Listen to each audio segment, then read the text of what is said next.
بەناوی خۆی بەخشندەی مێرەبان سڵاوتان لێبێ ئازیزان و خۆشەویستانم. من کارزان مەحمودم، خۆشحاڵم لە ئەڵلقەیەکی نوێی بەرنامەی ستۆدیۆی 147 بە خزمەت ئێوەی ئازیز و خۆشەویست گەیشتمەوە. هەموو هەوڵەکانی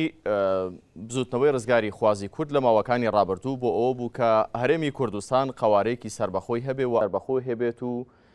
خۆشگوزەرانیەکی سربەخۆ بۆ تاکەکانی دابین بکات. بەڵام لە دوای 2014ەوە بینیمان کە ڕۆژ بە ڕۆژ لە ڕووی ڕامیاریەوە هەرێمی کوردستان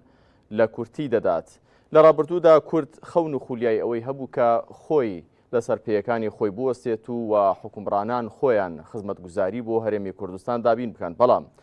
ئێستا بە حاکمڕان و حکومڕان و بە خەڵکی ڕەش و ڕوت و موچەخۆرەوە هەمویان چاوێن لە دەستی بەغدایە دۆخەکە بەم جۆرەی لێ هاتووە. هەڵبژاردنی پەرلەمانی کوردستانمان لە پێشە. جارێکی دیکە لە ڕووی یاساییەوە پەرلەمانی کوردستان دوایەم هەڵبژاردنە ئەکتیڤ دەبێتەوە. پەرلەمانتارەکان دەستنەوە پەرلەمان و پرۆژە یاسا تەقدیم دەکەن. حکوومەت لە هەرێمی کوردستان جارێکی دیکە دروست دەبێتەوە. ئایا کاندید و لاەنە سیاسیەکان خەونی ئەوان هەیە جارێکی دیکە لە ڕێگەی هەرێمی کوردستانەوە لە ڕێگەی پرۆژەکانەوە کە تەقدیمی پەرلەمان و حکوومەتی دەکەن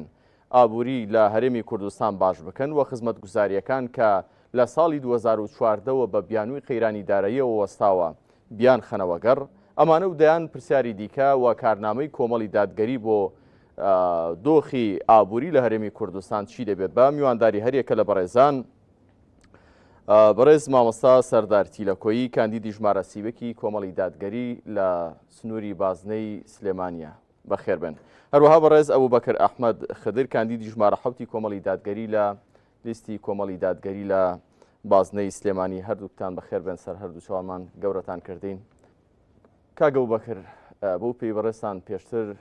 بەڕێوەبەری ناحەیی سێوە بوون لە کابینی ڕابردووی حکوومەتی هەرێمی کوردستان. دەمەوێت لە بەڕێستانەوە دەست پێ بکەم کە تەوەری سەرەکی گفتوگۆکەمان دۆخی خزمەتگوزاری حکوومەتە بۆ هاوڵاتیان. جەنابەت لە ناو بابەتەکاندا بووی لە ڕابردوودا لە 4 ساڵی ڕابردوو دۆخی خزمەتگوزاری لە هەرێمی کوردستان لە چ ئاستێکدا بۆ هاوڵاتیان لێ رازی بوون؟ بەناوی خۆی بەخشندە و میهرەبان، سڵاو لە بەڕێستان و لە تەواوی کارمەندانی مادووە ناسی کەناڵی ئاسمانی پەیام و بینەرانی خۆشەویستمان. بەڵێم طبعا من ماوەی 8 ساڵ و چەند مانگێک بەڕێوەبەری ناحیەی سێوەم لەسەر لیستی کۆمەڵی لەسەر پشتی کۆمەڵ دادگەری کوردستان بارودۆخی خزمەتگوزاری هاوڵاتیان لە ئاستێکی خراپدایە. هەموو گرفت و ئاریشە و ناڕەحەتەکان گەیشتە بەلووتکە، یعنی حکوومەتی هەرێمی کوردستان تەواو شکستی هێناوە لە هەموو کایەکانی حکومڕانی لە ڕووی ئیداریەوە، لە ڕووی سیاسیەوە، لە ڕووی خزمەتگوزاریەوە نەیتوانیوە کە پێداویستی و داواکاری هاوڵاتیان جێبەجێ بکات. طبعا گرفتی سەرەکی حکوومەتی هەرێمی کوردستان ئەوەیە کە هیچ بڕەپارەیەکی تەرخان نەکردو بۆ یەکە کارگێڕەکان کە بتوان خزمەتی خەڵک بکەن. یعنی سەرچاوی چۆن دەتانتوانی پرۆژەکان بۆ خەڵک جێبەجێ بکەن؟ تەنها زیاتر هەوڵی کەسی بووە، هەر بەڕێوەبەرێک هەر قایم قامەیە هەر کەسێک لە ئاستی خۆی بە هەوڵی کەسی خۆی توانیوتی بەشێک لە پێداویستەکانی خەڵکە دابین بکات. هەوڵی کەسی چۆن؟ ینی خزمەت خەڵکی خێرخواز و خەڵکی خواپێدا و یاخود لە حکوومەت؟ نەخێر طبعا حکوومەتی هەرێمی کوردستان جارجارە وەڵامی داواکاریەکانی داوەتەوە، بەڵام لە چوارچۆی پرۆژەی بچووک و کەم و کەمدا لە ئاستی گەورەدا وەڵامی داخوازی خەڵکی داوەتەوە. ویستم ئاماژە بۆ بکەم کەوا سەرچاوە یان گرفتی سەرەکی حکوومەتی هەرێمی کوردستان بریتیە لە نادیاری بودجە داهات و خەرجی دیار نیە. لە ساڵی 2014ەوە تا 2 ساڵی ڕێکە حکوومەتی هەرێمی کوردستان تا ئێستا بودجەی نییە، پرۆژە یاسا پێشکەش ناکە بۆ پەرلەمان کە داهات و خەرجیمان نەبوو. کەس نازانێت داهات چەندە و چۆن بتوانێت پێداویستەکانی خەڵکۆ بکاتەوە. لەبەر حکوومەتی هەرێمی کوردستان بە ناوی قەیرانی داراییەوە، بە ناوی شەڕی داعشەوە و هەروە کۆمەڵ شتیکەوە بۆ لە نەخۆشی کۆرۆنا و لە هەمویان گەورەترەوە کە بودجە دیار نییە، نەیتوانیوە بەو ناوەوە خۆی دزیوەتەوە داواکاریەکانی خەڵک و پێداویستەکانی خەڵکی دابین نەکردو. بەڕێوەبەری ناحیەی سێوە بووم داواکاری خەڵک بۆ کارەبا چارەسەر ناکرێت، بۆ ڕێگا چارەسەر ناکرێت، بۆ ئاوە چارەسەر ناکرێت، پێداویستی کە هەیە ناتوانانی وەڵام دەیەوە. وەڵامەکە بۆ ئێمە ئاسان بوو کە دەڵێ بۆی قەیرانی داراییەوە، بەڵام نەمانتوانیەوە خزمەتی خەڵک بکەین. زۆر باشە. لەسەر هەموو خاڵانەی کە ئاماژەت پێکرد دێنێ سەریان کە پرۆژە خزمەتگوزاریەکان لە چ ئاستێکدان ئاو کارەبا خزمەتگوزاری تەندروستی، بەڵام دواتر گفتوگۆکەمان درێژە پێدەین. کاک سەردار ڕێستان وابزانم مامۆستای ناڕازی بوون و لە کەرتی پەروەردە خزمەتێکی باشتان هەیە. خزمەتگوزاریەکان لە کەرتی پەروەردە لە هەرێمی کوردستان لە چ ئاستێکدان لە ڕابردوودا ڕاستە موچەی سەرجەم فەرمانبەران سەرجەم چین و توێژەکان ڕاگیراون، بەڵام کەرتی پەروەردەیەکێکە لەو کەرتانەی کە زۆر گرنگە پێویستە بەردەوام دەمی مادی بکرێت بۆی کە کوالیتەکەی نیەتە خوارەوە. لە هەرێمی کوردستان ئەم کەرتە چۆن بەڕێوە دەچێت لەناو ئەو هەموو قەیرانانەدا؟ بەنای خی گەورە و میهرەبان، سپاس بۆ کەناڵی پێیان و سپاس بۆ ئامادەکارانی بەرنامەی ١٤٧ سپاسانەکەین دەستان خۆشە. دیارە من سەردارتی لە کۆی کاندیدی ژمارە 31 لەسەر لیستی کۆمەڵی دادگەری ١٤৭ بۆکو مامۆسایەکی ناڕازی و چالەکوانێکی مەدەنی بۆ ماوەی 13 ساڵ لە شەقام بووم. هەموو ئەو گیر و گرفتانەی کە ڕوبەڕووی مامۆسایان و فەرمانبەران و خەڵکی ڕەشوڕوتی کوردستان و هەرێمی کوردستان ئەبووەوە، من بە عەمەلی لەناو واقعی ژیانە ژیاوم. بینیمە هەمووی بەشدار بووم زۆربەی ئەو خۆپیشاندانانەی کە دژ بە ستەم و نادادی و نەعەدالەتی ئەم سیستەمی حکومڕانەی هەرێمی کوردستان ئەنجاممانەدا. بەشێکی بەڕاستی لەسەر کەمترین داواکاری مافی ڕەوای خۆمان بووە کە موچە بووە، قووت بووە. یعنی موچەی سەرەتاییترین مافی ئێمە کە ئەرکێکی یاسایی خۆمانمان جێبەجێ کرا لە کاتی خۆیان دەوام کراوە، لە کاتی خۆیان پرۆسەی خوێندن بەردەوام بووە. ئەویشتان پێنەدراوە. ینی مافەکەت ئەوەتانێت تۆ موچەت بۆ دابین کە موچەکەت تێت دەسەکاتە گیرفانەوە ئەی بڕێ ئەیوا پاشێک بە ناوی سەیر و شتی غەریب غەریبەوە. ینی بە کورتەکەی بە هەر زمانێ پێناسەی بکەی ناشرینترین سیفەت لە سیفەتی ئەم حکومڕانی ئەوەتانێ. بەڕاستی ئێستا گەیەتە قۆناغێک ئەم موچە خەریکە، ینی ئەکەوێتە سەر دوای هەوڵ و لێبڕانێکی زۆری لایەن و کەسەکان و هەروەها مامۆسایانی ناڕازی و فەرمانبەرانی ناڕازی. ئێستا گەینەتە قۆناغێک کە جێی دڵخۆشیە کە حکوومەتی عێراقمان هەوردە سەر خەت بۆی کەوا موچە حکوومەتی عێراق دابینی بکە، حکوومەتی عێراق بچێتە ژێرباری ناردنی موچە، بەڵام ئەمان کێشە و گیر و گرفتی بۆ دروستەکەن. مامۆستانی ناڕازیە سا هیچ کێشەیەکیان نێگەر پرۆسی تەوتین بکرێت بخرێتە سەر حکوومەتی عێراقی؟ وڵات دیارە ئێمە داواکاریمان زۆرە، داواکاریەکانمان زۆرە، بەڵام لەبەر زروفی ئێستای هەڵبژاردن و بابەتی هەڵبژاردن و لەبەر زروفی تایبەتی خوێندنیش کە بەڕاستیمان بێباکن لە فەوتانی ساڵێکی خوێندکار. ئێمە وەکو هەستی بەرپرسیارەتیمان لە کۆبوونەوە و دانیشتنی مامۆستانی ناڕازیە زۆرینەی مامۆستایان بڕیاریان لەسەرەوە بۆ جارێکی تر ئێمە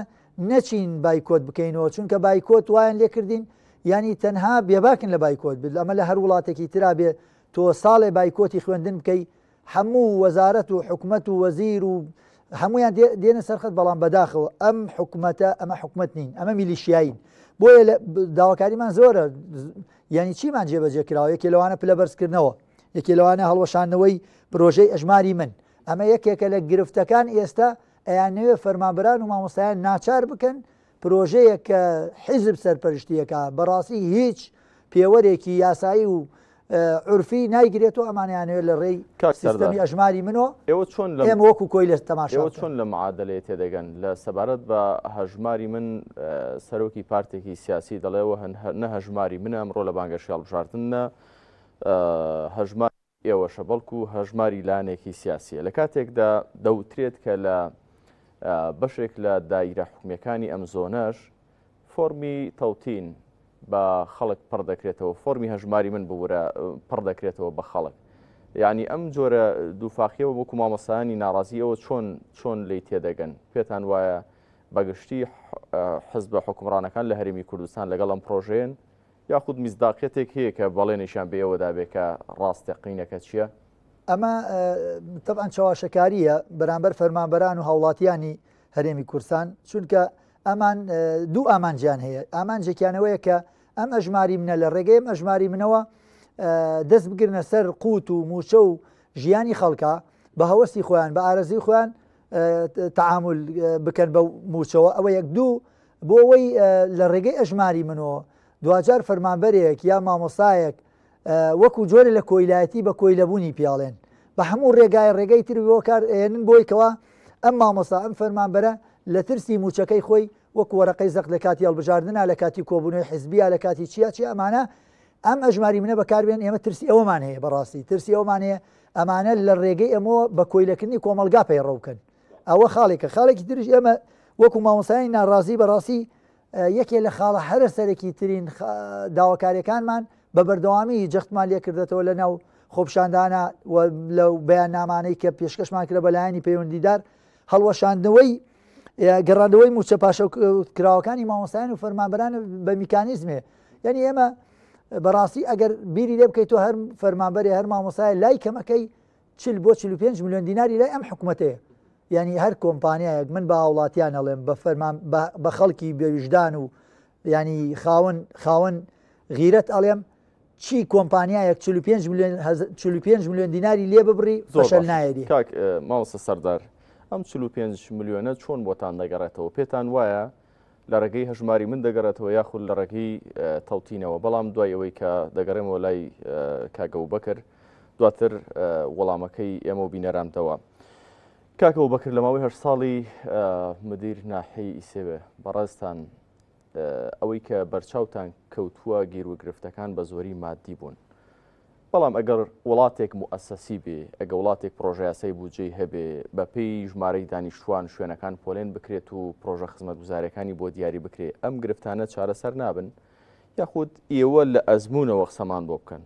چۆن ئەم گرفتانە چارەسەر دەبن بۆی کە پرۆژەکان بگەن بە هاوڵاتیانی دوورە دەست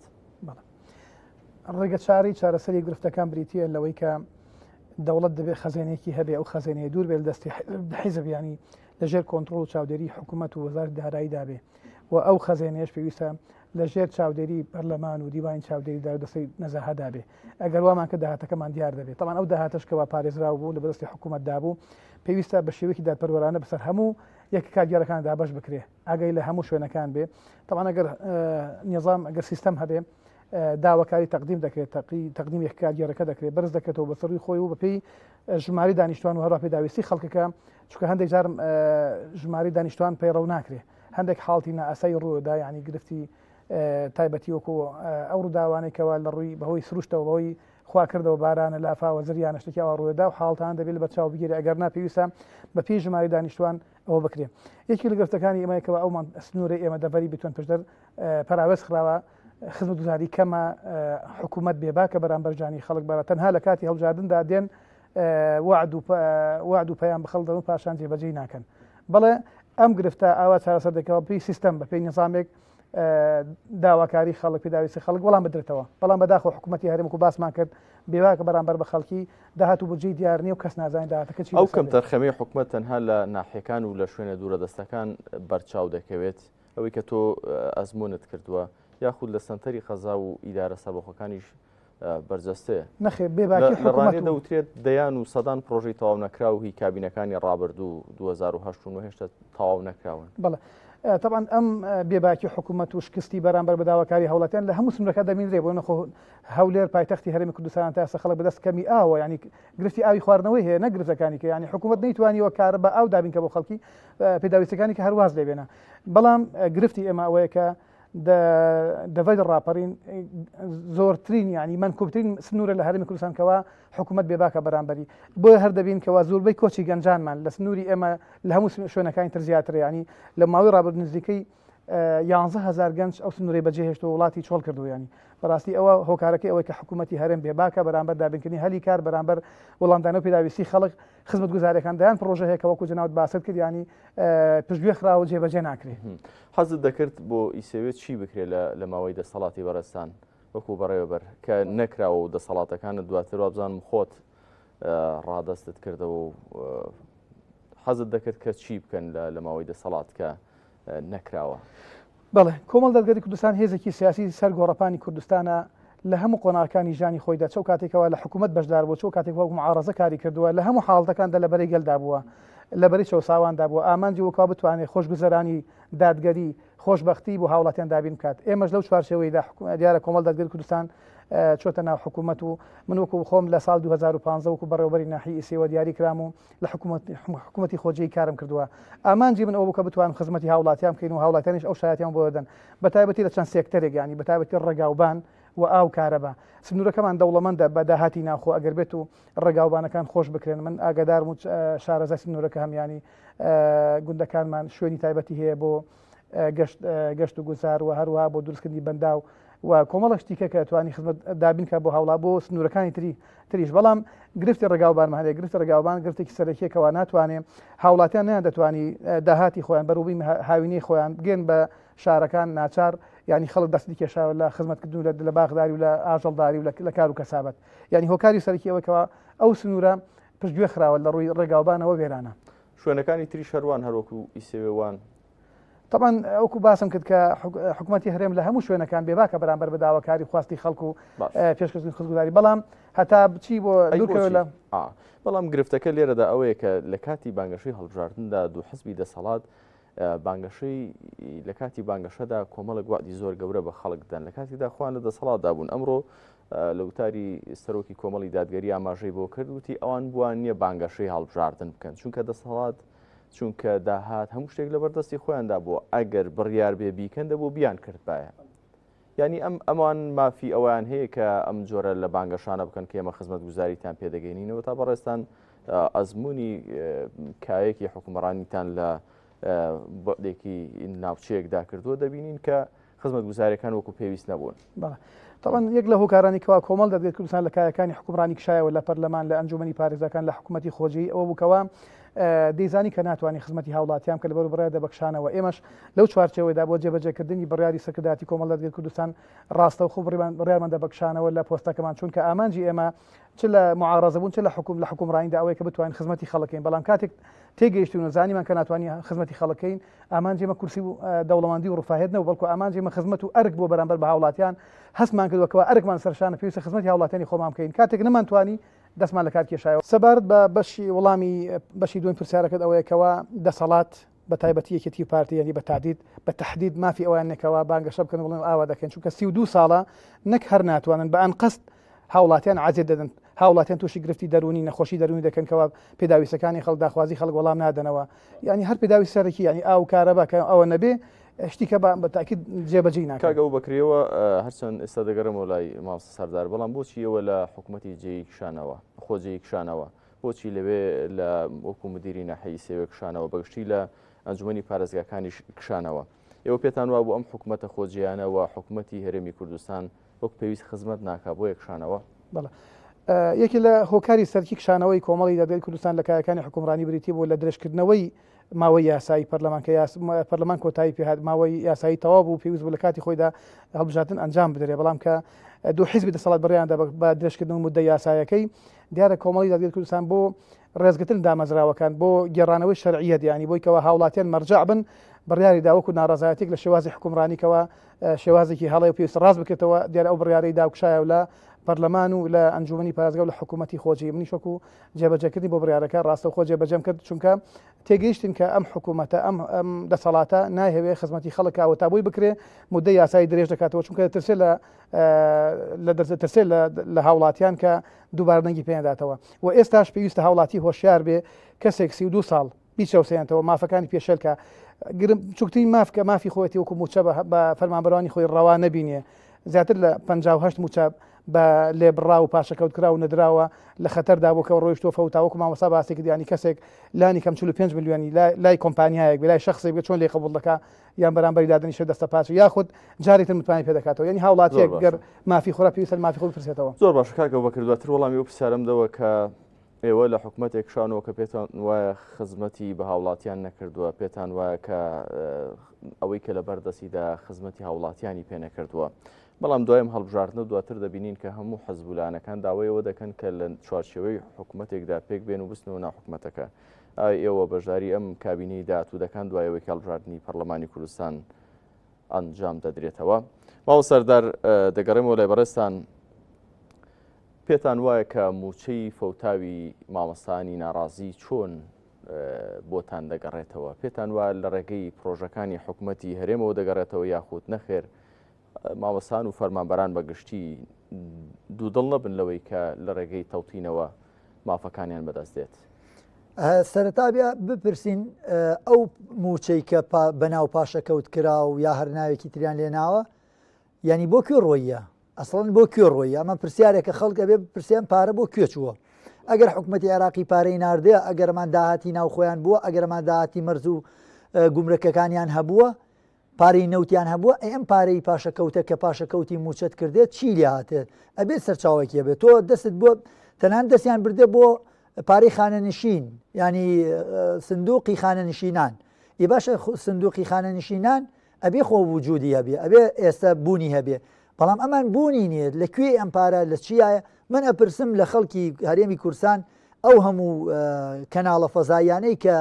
سەدان ملیۆن دۆلاری تیا سەرفەکرێ بەچی تێتە بەرەم لە کاتێکا تۆ ئەڵێی ناتوانم موچەی فەرمانبەرانم بۆ دابین ناکرێ ئەبێ پەنا بۆ حکوومەتی عێراقی ببەم لە کاتێکا تۆ ئەتوت من دەوڵەت دراگەێنم دەوڵەتداری ئەەکەم موچەی پاشە کەوتکراوی مامۆسایان و فەرمانبەران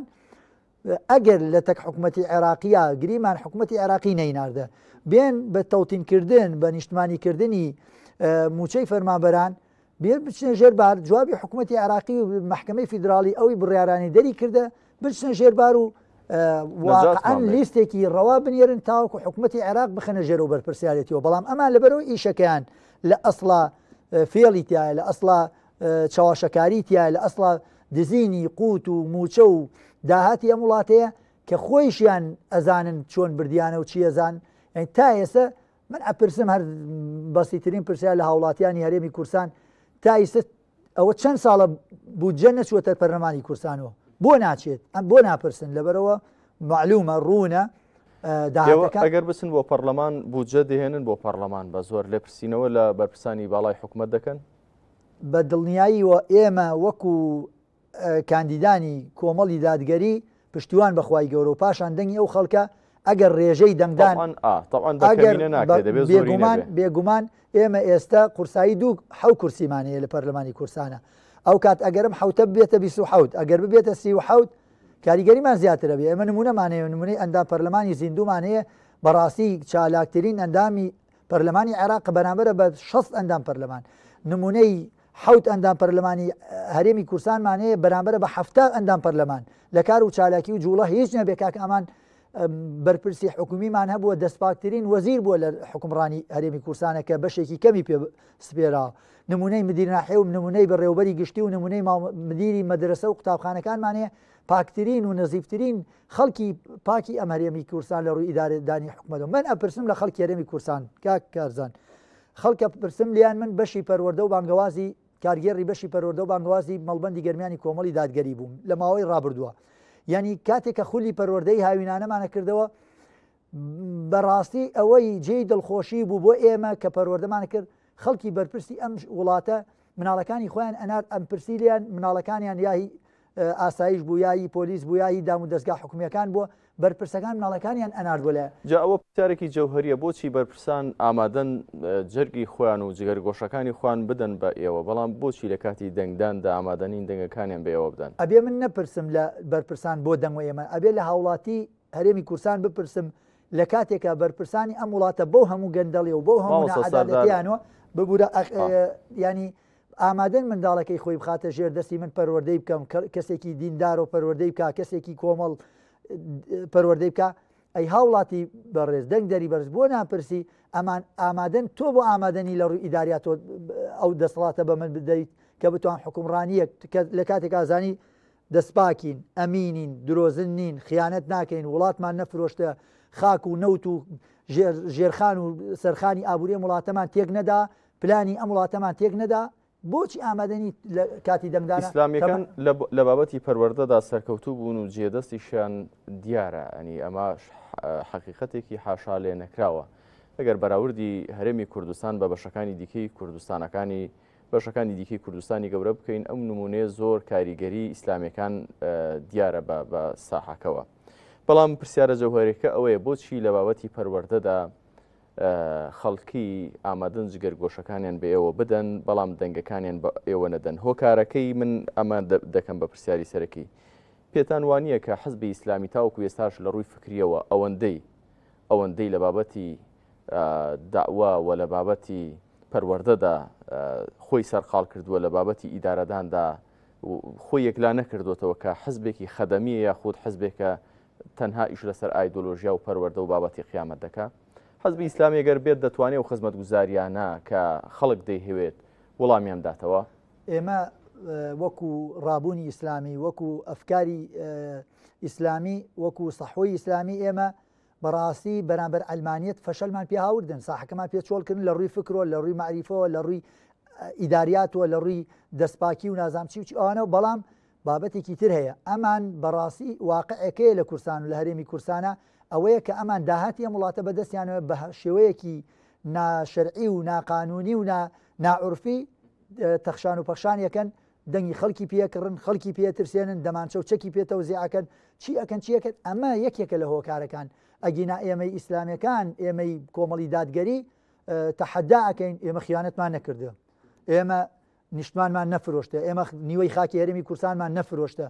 باشە ئەم ئامادەیە لە بەرامبەر مانەوەی خۆی لە بەرامبەر پارێزگاری لەو داهات و سەرۆتەی کە دەستی گرتە دەبەسەریا بە شێوەیەکی ناشەرعی و ناقانونی ئامادەیە وڵات بفرۆشێ ئامادەیە نیشتمان بفرۆشێ ئامادەیە سەفقەی سیاسی ژێربەژێر لەو تەرک وڵاتانە بکات لە پێناومانەوەی خوا ئێمە ئامادەیەوە نەبووین ئەوە یەکێ لە هۆکار بەڵێنی ئەوە دەدەن ئەگەر بێت و خەڵک دەنگی خوان بە ئێوە بدەن وەکو چۆن منداڵەکانیان بۆ دەپارێزن لە ڕووی ڕەوشت و لە ڕووی پەروەردەوە بە هەمان شێوە سەرۆت و سامانیشان لە داهاتی تاک لە هەرێمی کوردستان لەو سامانە سروشتێکە هەیە بۆیان بپارێزن پشتیوان بەخوای ئێمە گەورەترین گرفت لە وڵاتی ئێمە دوور لە ڕووی ئێوە بینەران قەزەی دزیکردنە ئەوەی کە بەرگێکی جوانیان پێدا کردو و پێی دەڵێن گەندەڵی ینی ئەمە جوانترین ناو بۆ دزی دۆزراوەتەوە بەڵێن ئێوە دەدەن کە ئێوە دەستپاک بن ینی باگراوندی ئاینی کاندیدی لایەنە ئیسلامیەکان ڕێگە بۆ دەدات هەربیریش لە قەزەی دزیکردن بکاتەوە هەربیر لە گەندەڵی بکاتەوە ئێمە سەرەتا جارێ شێوازی ئیدارەدانی وڵات ئەبێت تۆ پلانت بۆیە بێ و دوای ئەوە دەستگای دەستپاکی هەیە ئەو دەستگای کە تۆ لێکۆڵینەوە ئەکا لە داهاتی ئەندام پەرلەمانێ یا وەزیرێک یا بەڕێوەبەرێکی گشتی تۆ کاتی ئەم دەستگای دەستپاکیە هەبوو لەو ئەو کاتە تو ئەیدەی لە قاڵب ئەیدەی لە چوارچێوەیەکە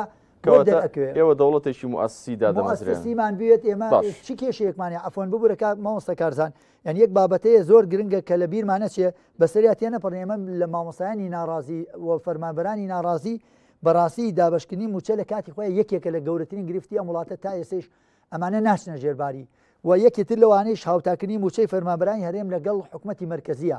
ئەمان ئامادەنین ئەمانە بکەن کە ئامادەنین قەزەی پرۆسەی پەروەردە و وەزارەتی پەروەردە هەتا وەکو قیامەت هەروابی ئەگەر ئەمانە بەم شێوە ماڵ زۆر باشە ماوە سەردار دەگەڕێمەوە لای بەڕستان کاگە و بەکر دوای هەڵبژاردن بە پێی حەجمی بەدەستێنانی کورسەکانی پەرلەمان حکومەت تەشکیل دەکرێت دەستنە ناو حکوومەتەوە حەزبەکان بە پێی کورسەکانیان بە پێی استحقاقی هەڵبژاردن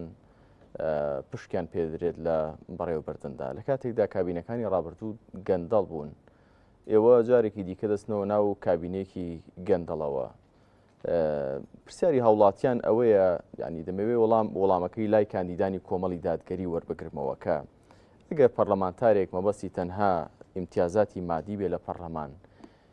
پەرلەمانتارانی کۆمەڵی دادگەری مەبەستیان چییە لە بەشداریکردن لە پەرلەمانێک و لە حکوومەتێک کە پێشتر بە گەندەڵیان زانیوە طبعا سەرەتا بڕیاردان لەوەی کە بچی ناو حکوومەت نەچی ناو حکوومەت ئەوە ئیشی کۆمەڵ دەرگەری کوردستان تەبان ئەوەش لە دوای ئەوەی کەەوە ئینتخابات تەواو دەبێ و حەجمی خۆی دەزانی بۆی دەردەکەوێ بەپی بەرژەوەندی هاوڵاتیانی هەرێمی کوردستان بڕیار دەکات نەخیر بەوە ناتوانین بڕیادەی لە ئێستاداوە ئیشی کۆمەڵ یادگاری کوردستانە ئەو کاتە تەبان سیر دەکات سەیری بەرژەوەندی هاوڵاتیان دەکات ئەگەر بەرژەوەندی لەوە دەبکە خزمەتی خەڵک بکات بەشداری دەکات یان بەشداری ناکات ئەوە شتێکی ترە بەڵام من پێم خۆشە ئاماژ بۆ بکەم ینی بۆکو وەڵامی خۆم کۆمەڵی دادگەری کوردستان خاوەن هەرگبەیەکی پەرشانازیە لە پەرلەمانتاری بوێر لە وەزیری دەستپاک و ئەمین لە خەڵکی ئیداری سەرکەوتو ئێمە نمونێکی جوانمان تەقدیم کردو یانێک لە بەرهەمەکانی بەشداری لە پرۆسی حکومڕانیدا ئەوەیە کە توانا و تاقە وزەی ئەندامانی خۆت بە دەردەکەوێ و سپاس بخوای پەروەردگار کۆمەڵ دادگەری کوردستان بە شایەتی خەڵکی دیکە ینی وەزیرەکانی بەڕێوەبەرەکانی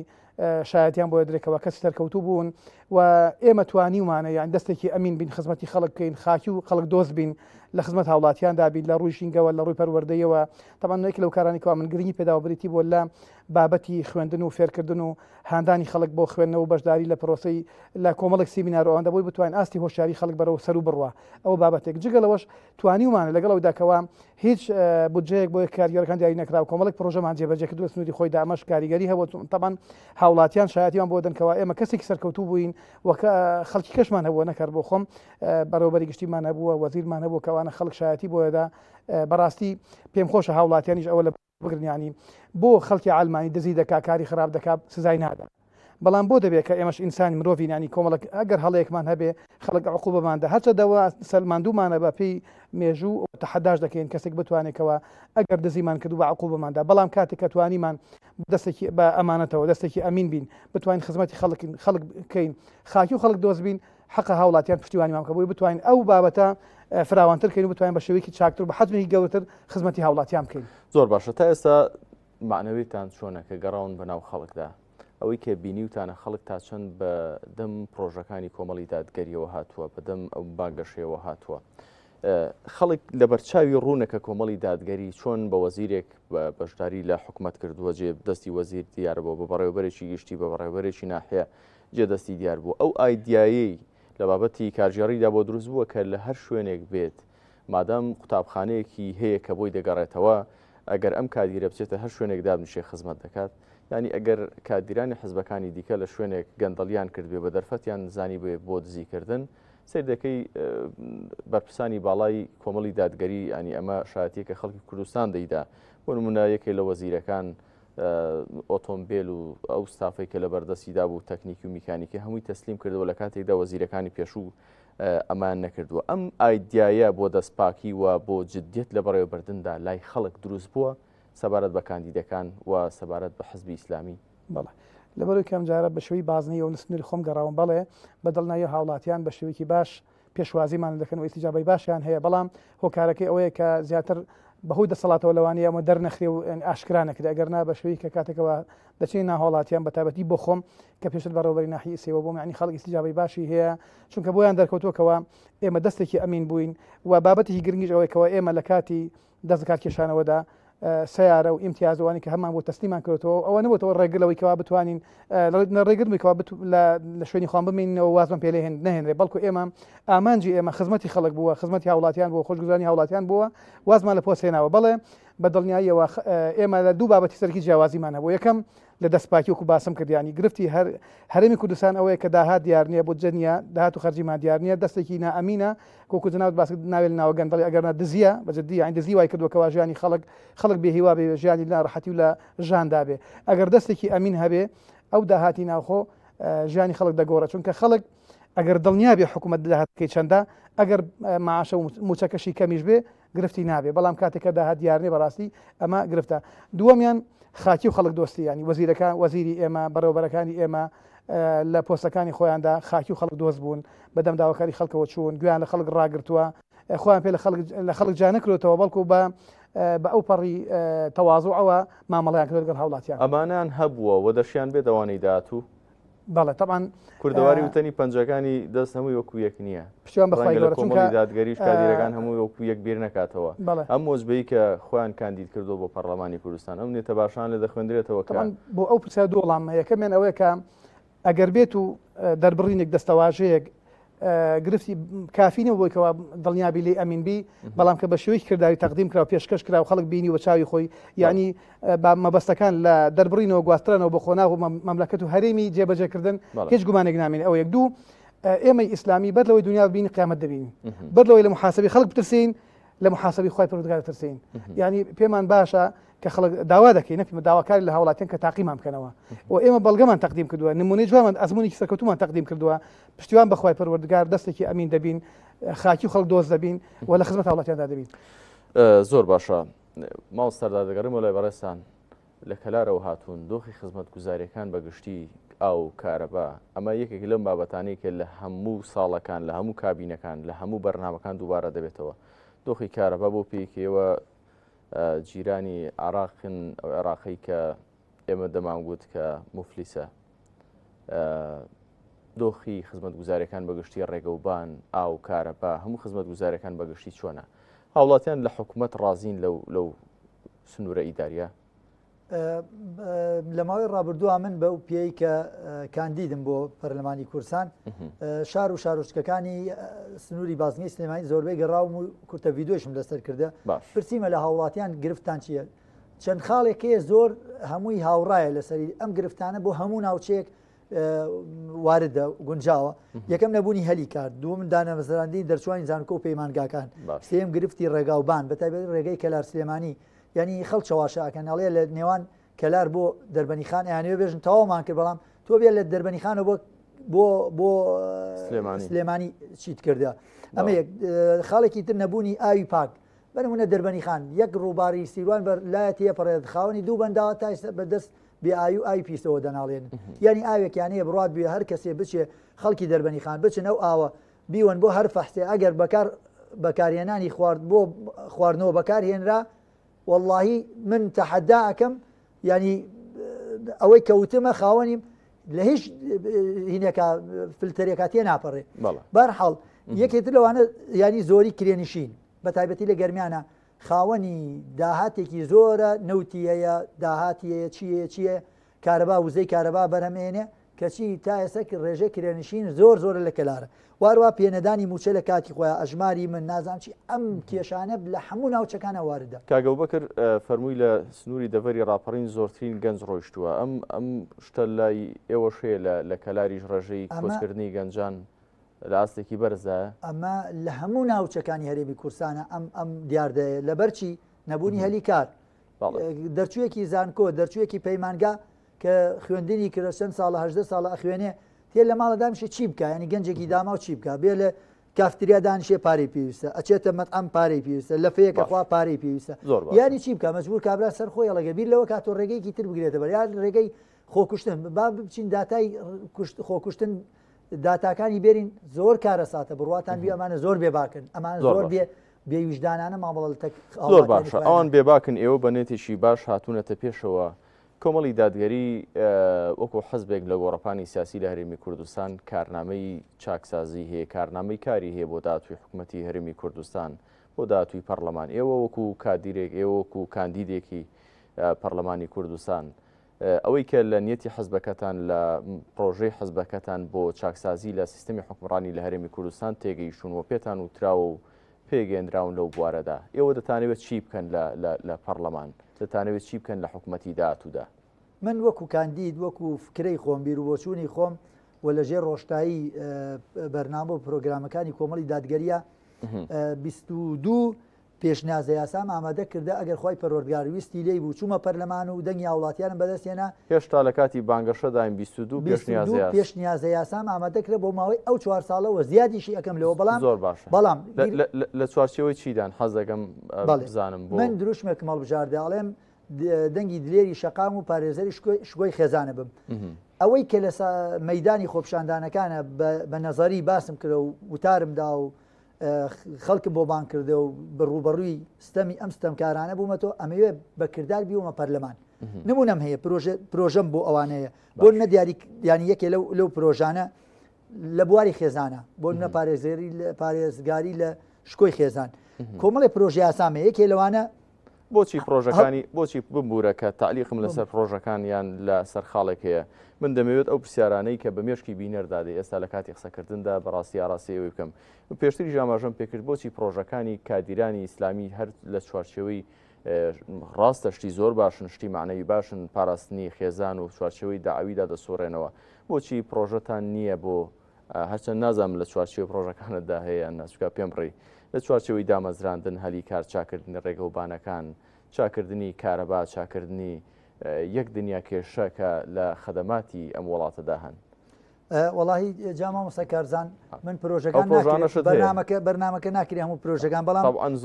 هەنێ لەو پرۆژانە کە پێشنیازە یاسانەی کە ئامادەم کردە پەیوەستە بە ژیانی ڕۆژانی خەڵکۆ لەوانە خێزانەکان هەڵوەشانەوەی هەموو ئەو ڕێکخراوانی کار لەسەر هەڵوەشانەوەی خێزان دەکەن هەروەها دابینکردنی یەکەی نیشتەجێبوون بۆ کرێنشیان بەبێ پێشەگوی قستی هەرزانی درێژخایەن ئەمەوە ئاکات گەنجان وا لێ بکاتە پرۆسی هاوسەرگیری دەست پێ بکەنەوە چونکە تۆ گەنجێک کچ و کوڕێک کە پێگەێن و حاڵەتێکی سروشتی و تەبیعیە و خی پەروەردگار حەڵالی کرا بێژن بێرێ و ماڵ پێکۆ بناو ژیان پێکۆ داهاتوو بۆ خۆی یەکێ لە گرفتەکان بۆ نمونە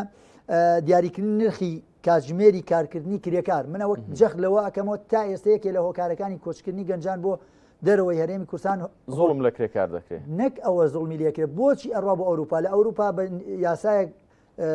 ڕێکخراوە سەعاتی کارکردن بۆ نمونە $5 $10 یەکێتر لەوانە بە نمونە بە یاسا قەدەغەکردنی پێگا ئەلیکترۆنیک ئابروبەرەکان لە هەرێمی کوردستانە ئەمە هۆکاریەوەیە گەنجی ئەمەی ئیغرا کرد گەنجی ئەمەی لە خشتە بردە هەروەها ینی خێزانەکانی هەڵوەشانێتەوە یەکێتر لەو خاڵانە بمبورە